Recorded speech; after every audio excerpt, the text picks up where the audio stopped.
Assalamualaikum warahmatullahi wabarakatuh. Saya Ika Nurhasanah dari kelas Ekonomi Syariah 2 dengan NIM 211105020071. Di sini saya akan menanggapi video yang telah disampaikan oleh Bapak Dr. Abdul Wadud Nafis, LC.MEI, selaku dosen pembimbing mata kuliah Ekonomi Makro Islam yang berjudul Perekonomian 4 Sektor. Pengertian ekonomi terbuka 4 sektor. Perekonomian terbuka ialah perekonomian suatu negara yang terlibat luas dalam perdagangan antar negara. Sektor-sektornya dibedakan menjadi 4 golongan, yaitu rumah tangga, perusahaan, pemerintah, dan luar negeri, yang mana 4 sektor ini saling berhubungan. Yang pertama, sektor rumah tangga, terdiri dari individu-individu yang bersifat homogen. Hubungan sektor rumah tangga dengan perusahaan, yaitu rumah tangga akan melakukan pembelian barang dan jasa yang dihasilkan oleh perusahaan untuk konsumsi. Lalu, sebagai feedback, rumah tangga akan mendapatkan pendapatan berupa gaji, upah, sewa, bunga, dan lain sebagainya dari perusahaan. Hubungan dengan pemerintah, rumah tangga akan menyetorkan sejumlah uang sebagai pajak. Hubungan dengan dunia internasional atau luar negeri, rumah tangga akan mengimpor barang dan jasa dari luar negeri untuk memenuhi kebutuhan hidupnya. Yang kedua, serta perusahaan, hubungan unit kegiatan yang menghasilkan produk barang dan jasa. Hubungan dengan rumah tangga, perusahaan akan menghasilkan produk-produk berupa barang dan jasa yang dikonsumsi oleh masyarakat. Selain itu, perusahaan akan memberikan penghasilan dan keuntungan kepada rumah tangga berupa gaji, sewa, upah, dan bunga. Hubungan dengan pemerintah, perusahaan akan membayar pajak kepada pemerintah. Selain itu, perusahaan akan menjual produk barang dan jasa kepada pemerintah. Hubungan dengan dunia internasional, perusahaan akan melakukan impor atas produk barang maupun jasa dari luar negeri. Yang ketiga, sektor pemerintah bertindak sebagai pembuat dan pengatur kebijakan masyarakat dan bisnis. Hubungan dengan rumah tangga, pemerintah akan menerima setoran pajak rumah tangga untuk kebutuhan operasional, pembangunan, dan lain sebagainya. Hubungan dengan perusahaan, pemerintah akan mendapatkan penerimaan pajak dari pengusaha. Selain itu, pemerintah akan membeli produk dari perusahaan berdasarkan dana anggaran belanja yang ada. Yang keempat, sektor dunia internasional atau luar negeri. Hubungan ekspor dan impor produk barang dan jasa dengan luar negeri, hubungan dengan rumah tangga, dunia internasional menyediakan barang dan jasa untuk kepentingan rumah tangga. Hubungan dalam perusahaan, dunia akan mengekspor produk mereka ke perusahaan. Ekspor diartikan sebagai pengiriman dan penjualan barang-barang buatan dalam negeri ke negara lain.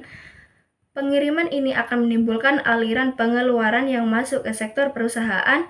Dengan demikian, pengeluaran agregat akan meningkat sebagai akibat dari kegiatan ekspor barang dan jasa.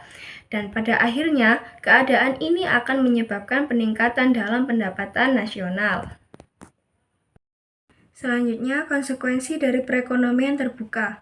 Dari segi ekonomi makro, ekonomi terbuka berarti ada pasar keempat dalam proses perekonomiannya, yaitu pasar luar negeri. Adanya pasar luar negeri mempunyai konsekuensi yang lebih lanjut terhadap pasar-pasar lainnya. Khususnya ada konsekuensi penting yang menyangkut penyesuaian pengertian 3 konsep, yaitu permintaan agregat di pasar barang, jumlah uang beredar dari pasar barang, dan harga barang atau jasa. Selanjutnya saya akan menjelaskan perekonomian terbuka impor dan ekspor. Yang pertama, saya akan menjelaskan perekonomian terbuka impor. Perekonomian terbuka impor merupakan pembelian dan pemasukan barang dari luar negeri untuk keperluan atau dipasarkan dalam negeri. Manfaat kegiatan impor. Yang pertama, memperoleh barang dan jasa yang tidak bisa dihasilkan setiap negara. Yang kedua, memperoleh tenaga kerja modern. Yang ketiga, memperoleh bahan baku. Selanjutnya, perekonomian terbuka ekspor.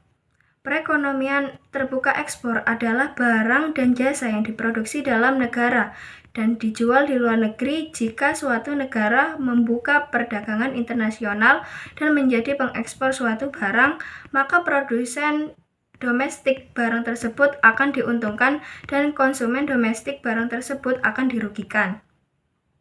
Manfaat ekspor menurut Sukirno, yang pertama, memperluas pasar, yang kedua, menambah devisa negara, dan yang terakhir, memperluas lapangan kerja. Faktor-faktor penentu ekspor dan impor. Yang pertama, faktor penentu ekspor, yaitu permintaan akan barang, mutu atau kualitas dari suatu bahan, barang spesial, dan teknologi. Yang kedua, faktor penentu impor. Faktor-faktor yang menentukan impor tidak berbeda dengan faktor ekspor dalam siklus perekonomian terbuka. Selanjutnya, keseimbangan perekonomian terbuka. Syarat keseimbangan perekonomian terbuka meliputi 1. Penawaran dan pengeluaran agregat dalam perekonomian. Dalam perekonomian terbuka, barang dan jasa yang diperjualbelikan di dalam negeri terdiri dari dua golongan barang. Barang yang pertama, yang diproduksi dalam negeri yang meliputi pendapatan nasional atau disebut dengan Y, dan yang kedua, yang diimpor dari luar negeri. Dengan demikian, penawaran agregat atau AS terdiri dari pendapatan nasional dan impor dalam formula AS sama dengan Y plus M. Yang kedua, suntikan dan bocoran dalam perekonomian terbuka. Dalam pendekatan suntikan bocoran, keseimbangan pendapatan nasional dicapai dalam keadaan I plus G plus X sama dengan S plus T plus M. Dan yang terakhir, perekonomian terbuka pada sistem ekonomi Islam. Menurut Manan, prinsip dasar yang telah ditetapkan Islam mengenai perdagangan dan niaga adalah tolak ukur dan kejujuran kepercayaan dan ketulusan. Sejarah telah membuktikan bahwa Islam telah menganjurkan perdagangan internasional. Demikian yang dapat saya sampaikan, kurang lebihnya mohon maaf. Sekian dari saya. Wassalamualaikum warahmatullahi wabarakatuh.